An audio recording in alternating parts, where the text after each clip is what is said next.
record, and I'm going to also enable the live transcript. Let me know if you're seeing that. I'm new to this a little bit, so anyway, I'm gonna try that, and I'm gonna go back to sharing my screen. Well, we're getting more and more people. That's great. Okay, so the session will be recorded. For those of you, oh, and I see the live transcript is working. Yay. If you're not comfortable having your video on for live recording, that's fine. It can be on or off. Again, we're going to hold the Q&A to the end of the presentation just because that's easier with the format here.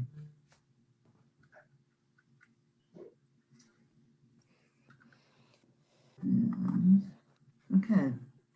So as I mentioned, we wanted to start with just a little bit of a background about our decision making, and in particular for Spring 21. I know everyone has been so patient and just, so good natured about waiting to hear from us. We really appreciate that.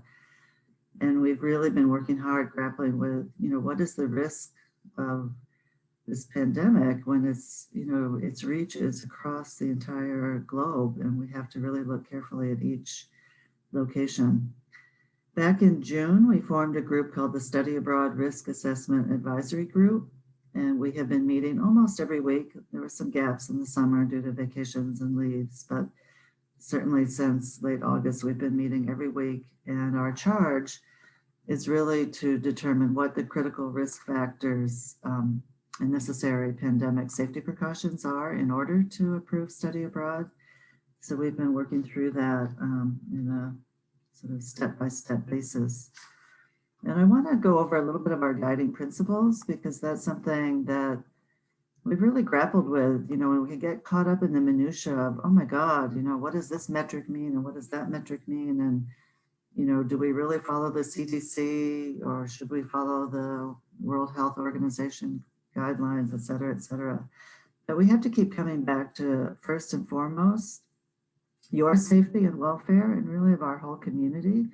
Our staff, faculty, and the host community in which we have partner programs are the most important concerns that we have.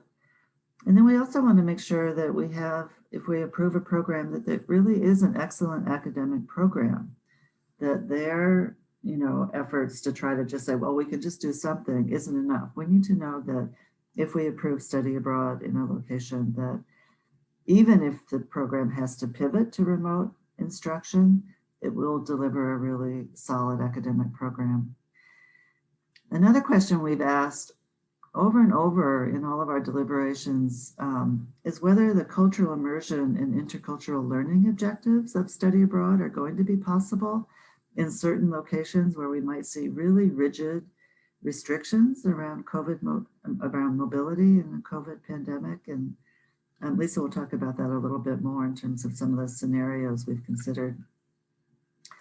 And then finally, given this sort of culture of care ethic that exists around campus planning, we've thought about that a lot around the study abroad decisions, and really thinking through questions of equity, inclusion, flexibility.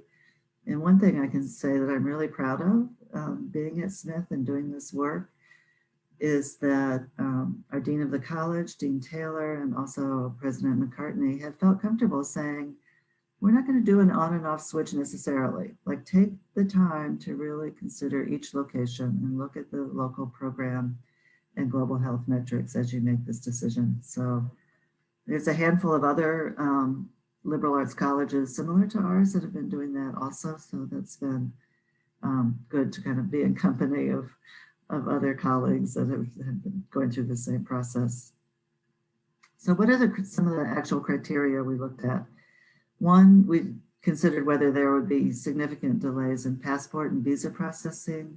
A lot of you know that just consulates have been closed for a long time, up until recently. So we didn't even know over the summer if it would be possible to get student visas. There have been travel restrictions in and out of various countries. Many of you have heard about New Zealand and Australia, for example, really with the most rigid travel restrictions, and those programs have just had to close down because of that. We've looked carefully at US State Department and Center for Disease Control advisories, and definitely anywhere where there's a US State Department level 4 for a travel advisory, which is a very, very strict do not travel warning, we have not approved study abroad. Then we've drilled down by looking at kind of embassy information and CDC information about the uncertainties of healthcare systems. So there may be a country maybe where the COVID pandemic is not as widespread, but they don't have a medical system where we could guarantee treatment if someone did get sick. We've looked at each program. We've done a lot of due diligence around really reading what each program provider has put together around their contingency plans. Does the plan address student health and safety? What if a student's ill? What is their testing protocol, their evacuation plan? Kind of all of the what ifs that would be fairly standard for any kind of risk management. We also wanted to make sure that there's academic continuity.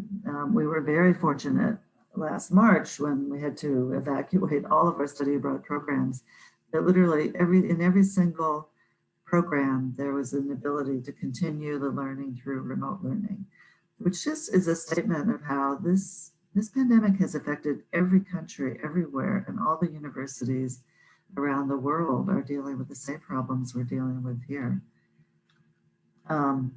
Another issue we've looked at is independent travel. We wanted to make sure that if a student is on a program, that that program knows where students are at all times, and in some cases, depending on their borders and depending on conditions, might actually have some restrictions on independent travel. Because if, for example, let's say you're in one country and you say, I'm going to go away for this long 4-day break that we have and visit a friend in another country. Sometimes with this pandemic, countries are like overnight closing their borders, and a student could get stuck outside of the country and we wouldn't be able to do anything to help bring you back. And then finally, we've needed to do our diligence around financial risk and look at, will the program offer refunds? And in particular, if it's suspended midterm, would it offer housing refunds? So this is just to kind of share some of the work that we've been going through. And then, as we've narrowed down this list of programs, part of what we've been talking about a lot since September, and especially, I think you're all looking at the same measures that we're seeing, that there is a spike in coronavirus cases, especially in the last couple of weeks. We've had to ask ourselves, how will we manage this uncertainty when the conditions are changing weekly and public health guidelines are changing on a regular basis?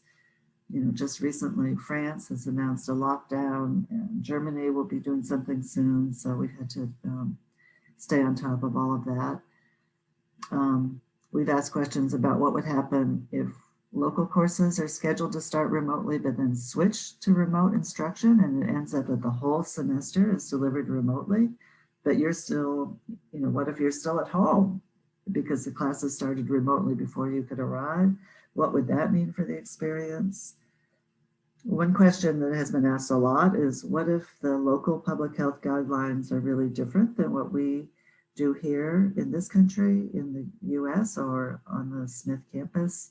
Which guidelines are we going to follow? And something that actually has come to us a lot, some students who are abroad right now have been writing in and talking about, what does it mean to actually be experiencing this culture? Is it one of isolation, or are there opportunities to actually at least, go out and get your morning coffee and hear the language being spoken? What does that mean in terms of the lived experience of being in the culture? And does all that add up to an experience that really meets our vision of study abroad and how it can provide a meaningful enhancement of your overall plan of study? So I'm going to turn it over to Lisa Johnson to talk a little bit about how we think about these in scenarios of levels of restrictions, similar to the way we thought about phases of reopening of the campus. So Lisa, should I leave the screen up or do you want to just talk to everyone? You can leave the screen, that's fine. Okay.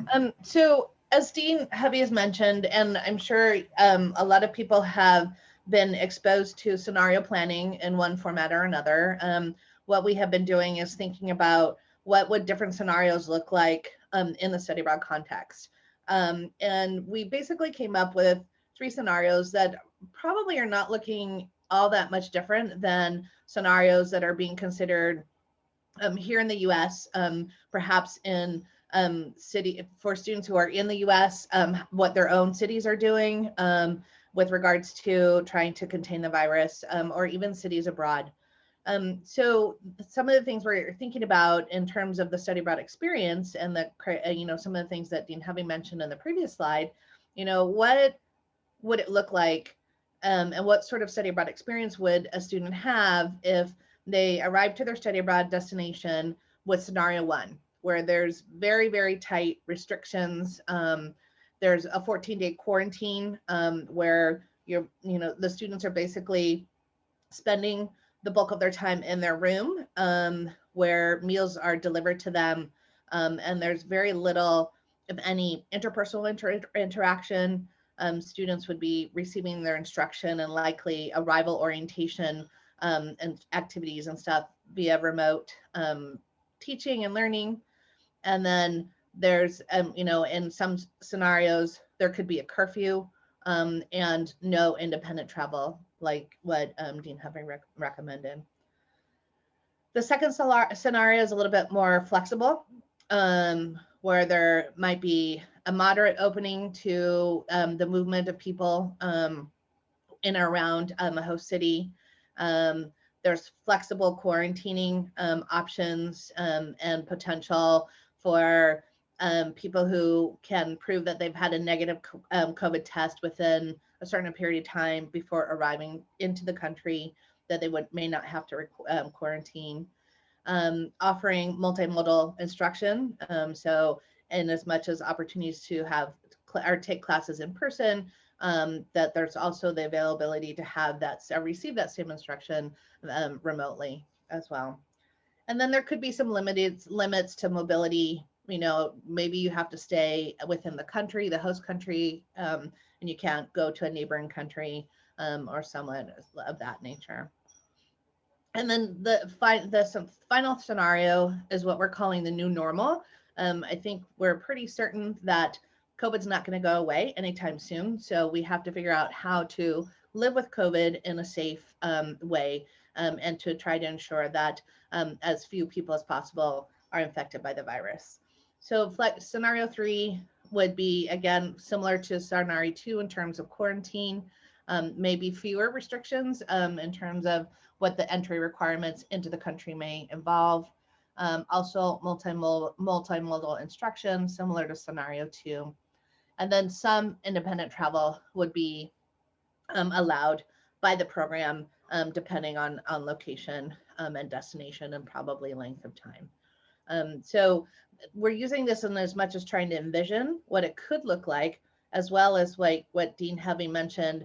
Is there any potential for study abroad programs to perhaps start in scenario 1 and ultimately end up in scenario 3? And so that requires a lot of looking again at a lot of data, trying to do some predictions and following trends, etc.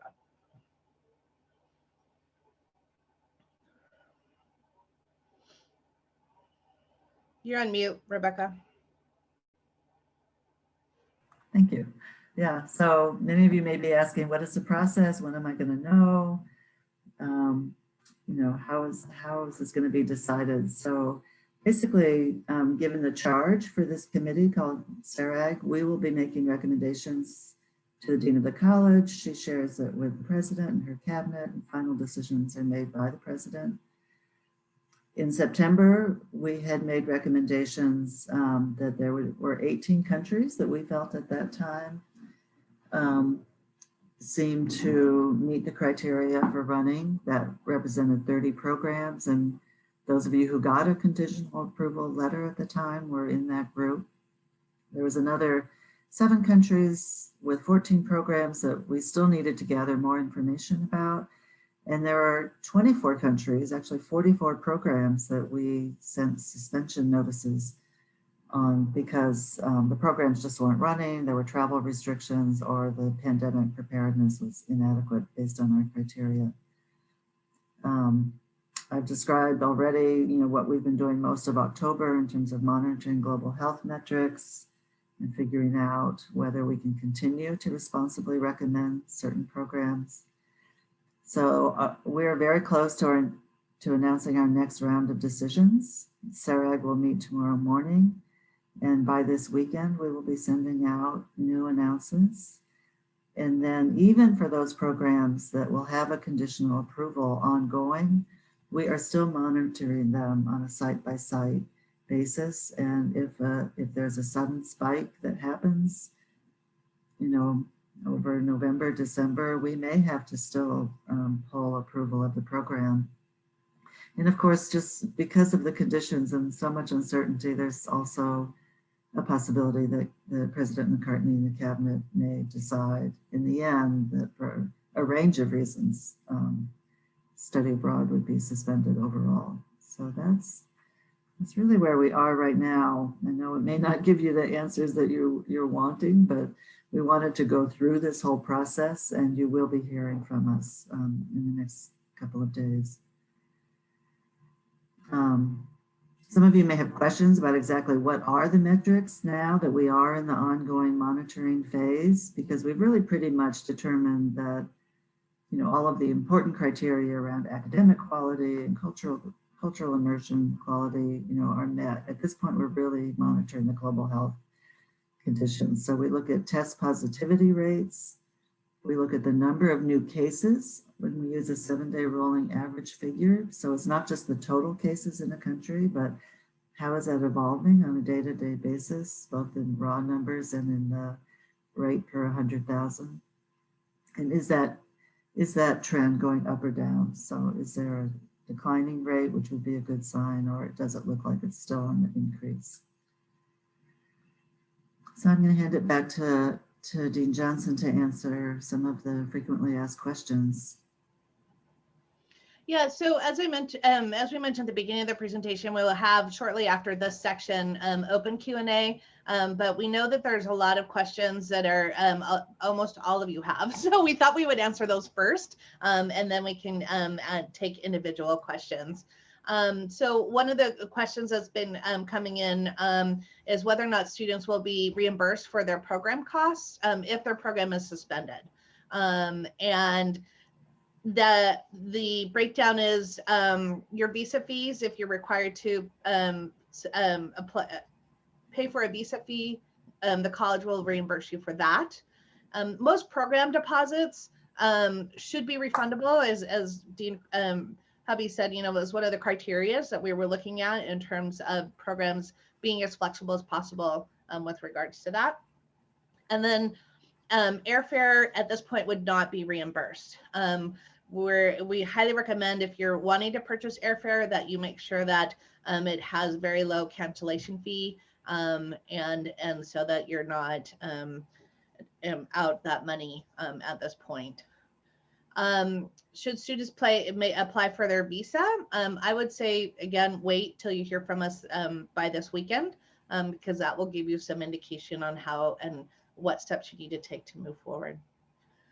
Should you be registering for classes next week, then in the next 2 weeks? Absolutely. You need to be registering for spring semester classes at Smith until I would say almost like the week before departure in some cases, because we will continue to monitor the situation, and it could change at any time. That's one of the things that COVID has taught us, that we have to be on our toes with that. And then the next question is, should you confirm your participation? This is kind of similar to the previous question about And I'm sorry, I lost sorry.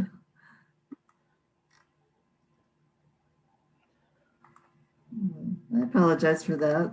Somehow I was doing something with looking at the Yeah. participants. So to confirm for your participation is similar to the visa question. Wait until you hear from our office this weekend or by this weekend so that you will have a better idea of how to move forward. So those are broad questions. Obviously, I'm sure that students have individual questions. And if you could put your questions into the chat box, I will be reading them out to Dean Hubby so that she can be answering this. Now I will stop sharing. Okay. Yeah, so the first question from students is, will the further reduced study abroad options be accompanied by an increase in the number of students invited to campus in the spring? Good question. As far as I know, they are not connected. We have not been asked to sort of set aside, a certain number that could go study abroad or not. So I think because you will hear soon, you will be giving you 2 weeks to confirm your plans. And I know that the group that is planning on students coming to campus will be eager to hear how many students would be studying abroad, but right now there isn't a direct connection between those two groups.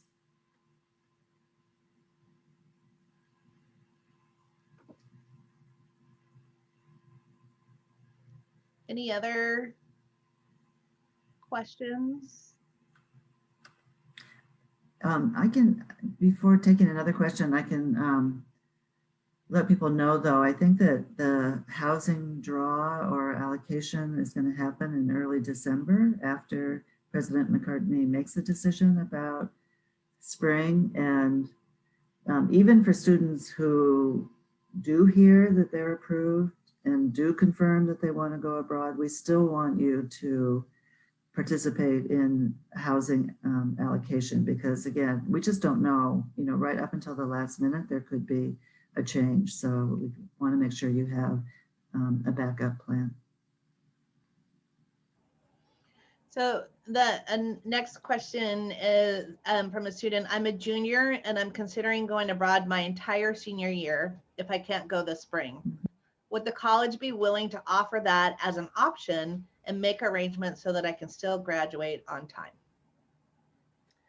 Yes, and even in years without the pandemic, students can study abroad their whole senior year. It seems like every year we have 1 or 2 students who are graduating. Sometimes they can fly back for commencement. That may not be possible next year, but that's definitely a possibility. There's a form you fill out and you confer with your class dean. So you have to make sure you've got, everything lined up in order to do that, but it's definitely possible.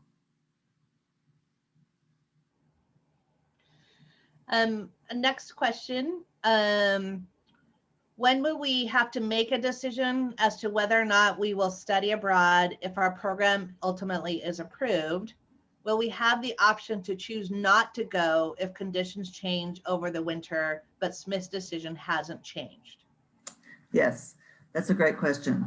So yes, when you get the notification, you'll be given 2 weeks to confirm with us. And that's partly so we can do everything that's needed with the program, especially around confirming deposits and fees and your visa support, et cetera. One of the things that has been really remarkable is that almost all of the programs that we work with have modified their own refund policies. So they are allowing students to withdraw right up until the date of departure with full refunds, even refunds of your program deposits. So that is not a problem. If you say mid-November, I think I still want to go, I'm going to confirm. And then mid-January, you're just like, I don't know if I'm up for this. That is not a problem. We want to make sure, though, that you make a decision before the start of classes for the spring. That's going to be the one important date, because if, let's say, your program doesn't start until March, you don't want to, you want to make a decision before the Smith semester starts February 15th, because it could be too late to come back to campus if you decide not to go in March. There are some, yeah. Next question is, are internships still being considered as options for programs that have that option as part of their program curriculum?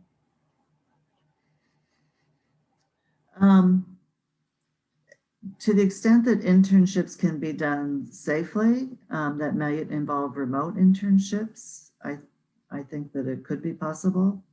That really is a program by program consideration. But I would say yes, it's in the range of possibilities. Next question. When do you anticipate this email being sent on the weekend? My study abroad program approved me and thereby have less than 2 weeks to respond to their email and accept. If it can be safe to say that a choice of some kind will be made this Sunday or next week?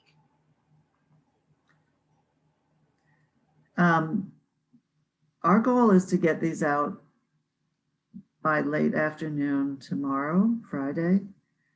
Sometimes there's always, it can be even a technological glitch with our system, so I don't want to guarantee something that, may not go out on the, exact time that we say it will be, but I definitely want them all out by this weekend so that by Monday, if you have questions, you can be asking us questions and getting back to us.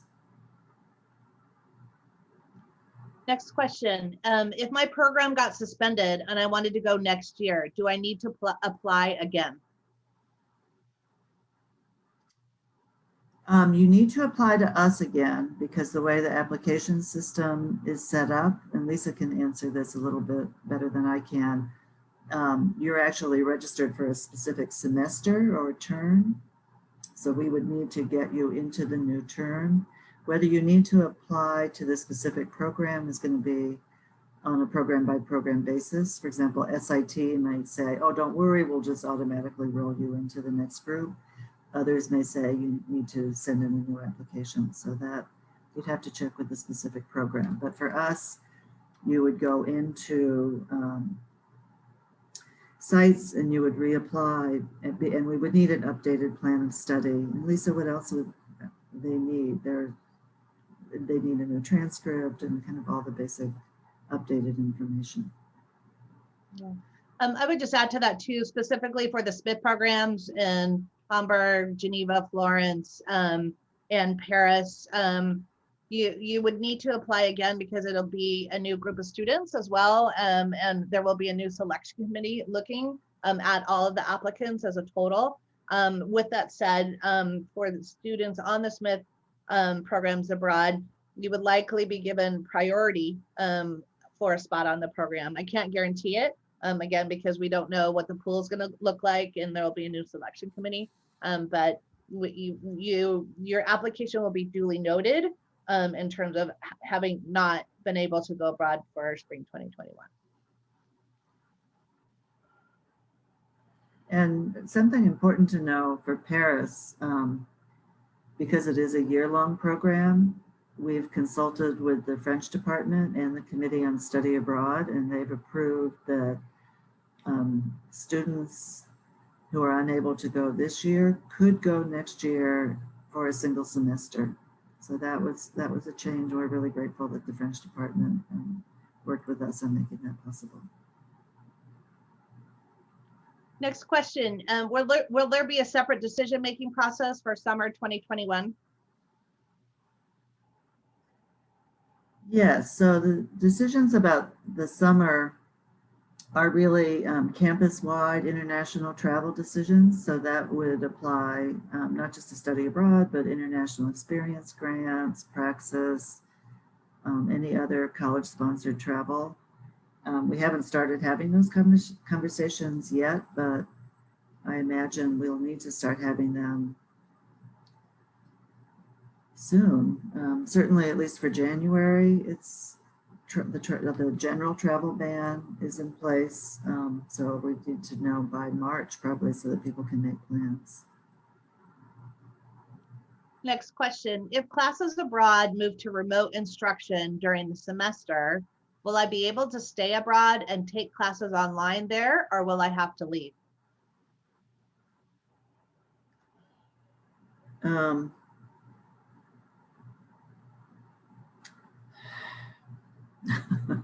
deep sigh. It's really going to depend on the COVID environment, what's happening with the transmission of the virus, and whether there are border closings. So what sparked the huge evacuation that we made in March was the announcement from the US that the border from between the Schengen area of Europe in particular would be closing, and literally hundreds of thousands of students had to leave all of Europe within a very short period of time. If that were not to happen, if a program were to move to remote instruction, but otherwise the health metrics looked like they were low to moderate and the program was offering cultural support and academic support, we might be fine with saying, okay, this isn't what we expected, but if you want to continue living there, there's, no other reason why you shouldn't do that. But I think it really has to do with we want to make sure that nobody is stuck, and that if border restrictions go up, we have an opportunity to get you out. Next question. Is it possible that Smith JYA programs, and I will say just study abroad in general, is it possible that study abroad programs will still run if Smith doesn't have students on campus? And is there any way to wait for Smith on-campus decision before committing to study abroad? Right. I think it's possible that they could run even if Smith doesn't have students on campus. I would say go ahead and make a commitment, because we've really tried to make sure that if you change your mind, we'll have all of the program fees will be deposited. So for the Smith programs, your deposit will be refundable. If you obtain a visa, we will refund the cost of the visa. If your program has a deposit, we've already confirmed that the programs we work with will have full refundable program fees. So I would say make your commitment so that we know, because we have to do work to make sure that you can go. Don't hold off and wait until the campus decision's made. You can always reverse your study abroad decision without a cost, with the exception of airfare. Next question. If my study abroad program is not approved and I still participate, not affiliated to Smith, will I still be able to transfer credits?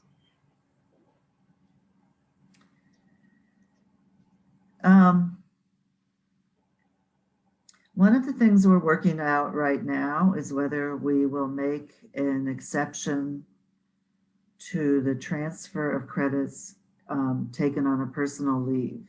That would be the only way to do it, is to not do it enrolled as a Smith student, but to take a leave, enroll separately, and request pre-approval of transfer credit. It would be totally different from study abroad. Smith would not cover the costs of it. We would not be responsible in any way for your health and safety on the program. That is not something we've ever done before, but it is a conversation that we're having. So I think I'll be consulting with Dean Taylor and see if that is something that we're comfortable moving forward with. I do want to say, though, that earlier in the summer, some of you may have gotten notices about this for either international students or US citizens or residents whose permanent residence is abroad. We do have an exception called the study abroad from home exception. So let's say you live in, let's think of a country, Argentina, and you want to enroll at a local program there through study abroad, we will allow for that exception, because we kind of see that as the equivalent of a US student who says, you know, I think I really want to, I'm from Wyoming, I want to study in Wyoming and transfer my credit, you know, we can do that. So we're allowing for some exceptions for international students and US citizens or residents who live abroad to do that. The next question, and I'm happy to reply to this. If we have to reapply for a SMIT program, what would be the procedure for recommendations, essay, etc.? Could we just resubmit the old ones? Yeah, go ahead, Lisa. Yeah, for the essay, mostly the prompts for the essay are pretty standard, and depending on what you wrote as a response to those, your motivations and your goals may have changed or not. So you could probably write a bit, you know, copy and paste that one, or just edit it a little bit to make sure it's updated and not referring to the previous year. The recommendations would need to be resubmitted by your faculty members, because that's part of the application process.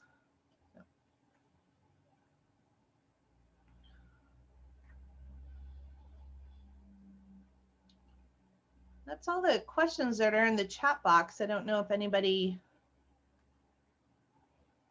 has any others. I think one more just popped up. If I'm a junior now and I'm considering reapplying to the Paris program for senior year, can I still go for only one semester? Yes. Yeah.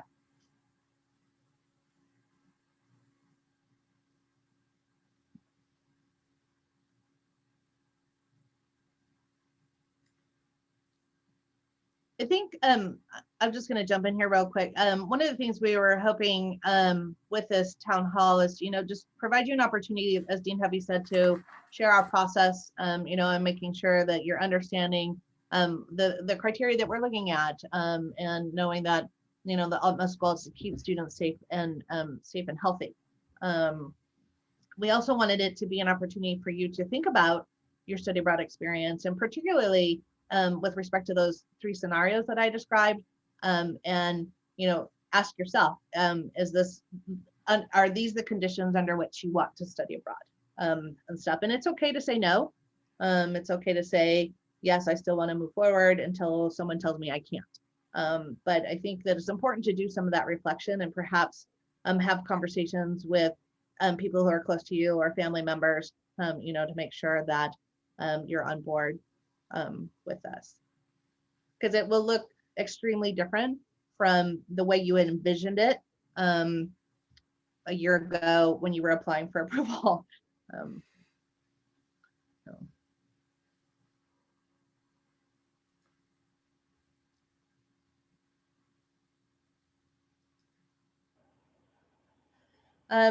Another question, is there a sense at the moment of what Smith is planning to do for next semester?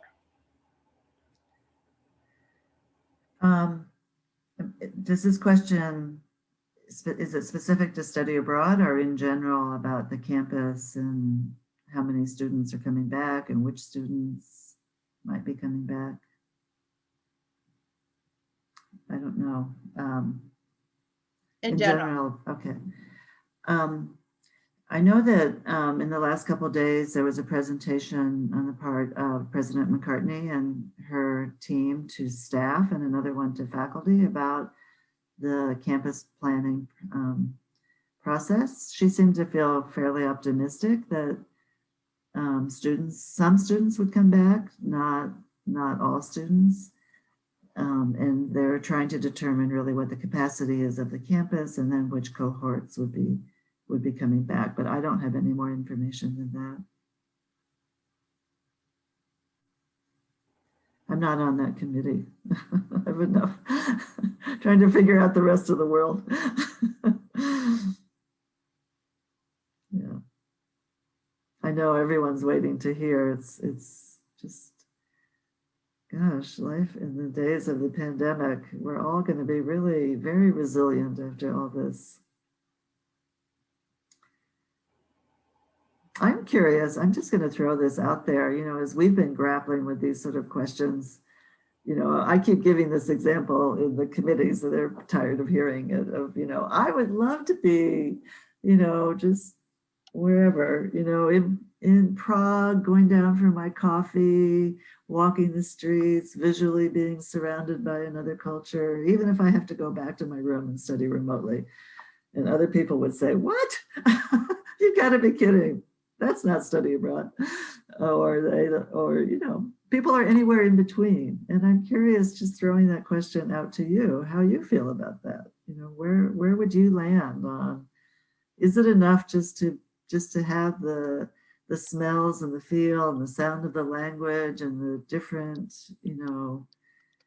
um, sense of the landscape around you? Or is it really about meeting people, connecting with other students, faculty, having a real shared lived experience? Okay. Somebody feels the same way. Thank you. Yeah, great. Rebecca, one of the students has their hand raised, and I'm going to Okay. unmute her. Her name is Bana. I'll have name. No, Great. sorry, Uh-huh. Bana. Alhanfi, you got it. Thank you. Yeah, thank you for doing the meeting, first of all. And second, it's more specific to Geneva program. I know it comes with the UN internship, and you just said something a little bit about remote, which is I don't know how I feel about that, considering the whole idea of the internship is to Right. be in the Right. there. So is that something we keep track on, or does that come with information from the school? Because I'm not really sure if I need to apply, or do you guys make the arrangements? We make the arrangements for that program. We actually have Professor Howard Gold on the call. I don't know if he's still on or not. He is the faculty liaison with the Geneva program. But the way it works is that in preparation for the Geneva internships, the resident director works with you on a formal European style letter of application. And then she contacts the organization. She prefers not to have the students contact them separately, and then would confirm that. So that usually starts a month or two before the program starts, that whole process. Yeah.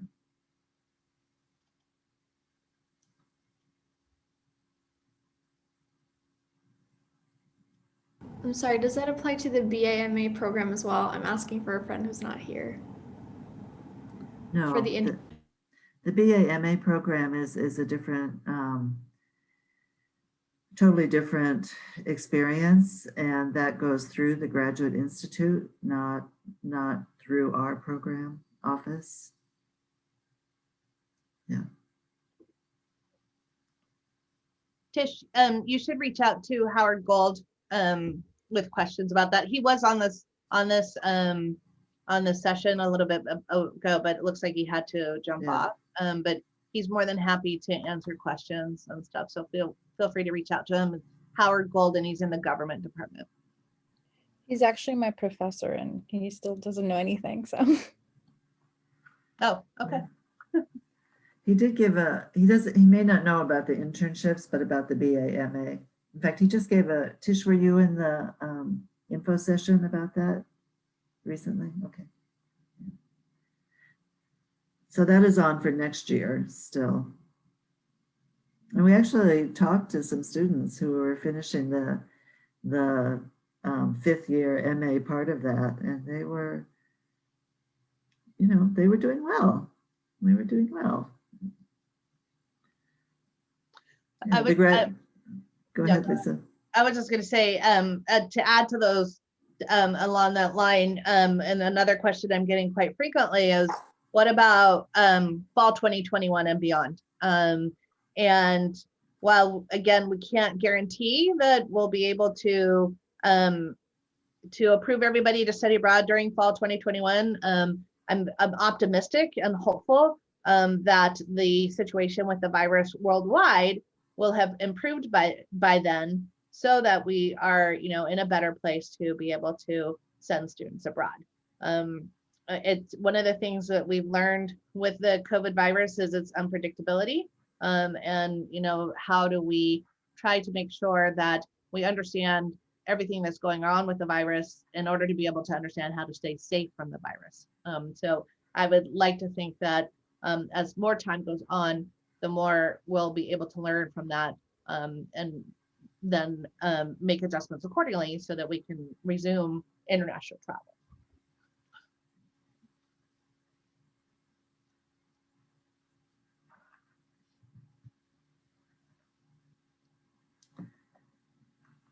No more questions?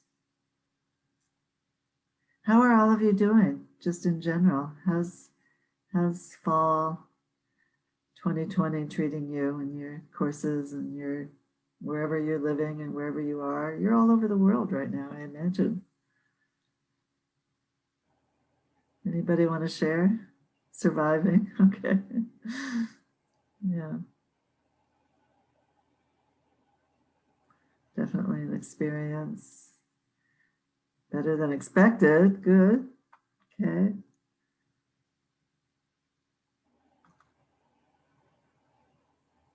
So somebody said they work full time while being full time. Oh, that's hard work. Yeah.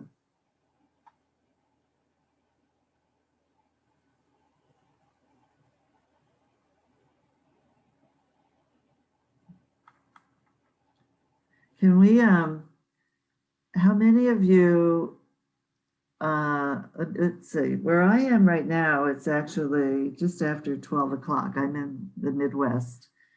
Lisa's on the East Coast. How many of you are currently on the East Coast? Just like, I don't know, do something like raise your hand or, do something with your screen. Several of you, okay.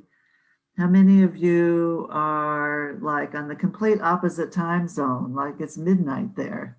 Oh my gosh, a lot of you, okay. Crazy.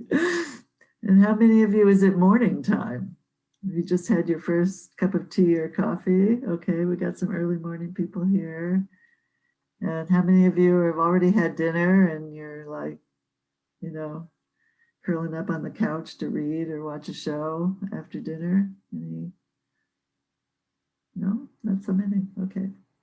Anyway, that's interesting. This is totally just, I would have never expected a year ago we'd be living our lives like this. But thank you, everybody, for being part of this. It's really great to see you all. And especially because we're doing this for you, for us doing it in isolation, it's hard. So I'm glad we were able to have this connection. And this was really Dean Boishaki-Taylor's emphasis. She said, talk to the students, get them on a screen. Let's share the information and make sure you know how the process is going, so you feel that you're kept up to date and you're hearing it from us as we move forward. So thank you, everybody, for being part of it. Thank you, Lisa, for all your help too. You've been really hanging in there with us. We've been quite a team here trying to pull this together for everyone. And our committee, Professor Howard Gold is also on the risk committee, so we're grateful that he could be part of it. And I saw a few faculty popping in and out, so they're also eager to hear how we're doing. So I think we'll sign off unless there's any last questions. And if we do sign off and you think of something, write to either Lisa or myself and we can answer your questions for you, okay? Can I have a little bit of time to talk with Lisa, please? Sure. Thank you. So Lisa, I'll transfer host back to you and you can have that conversation. Okay. Yeah.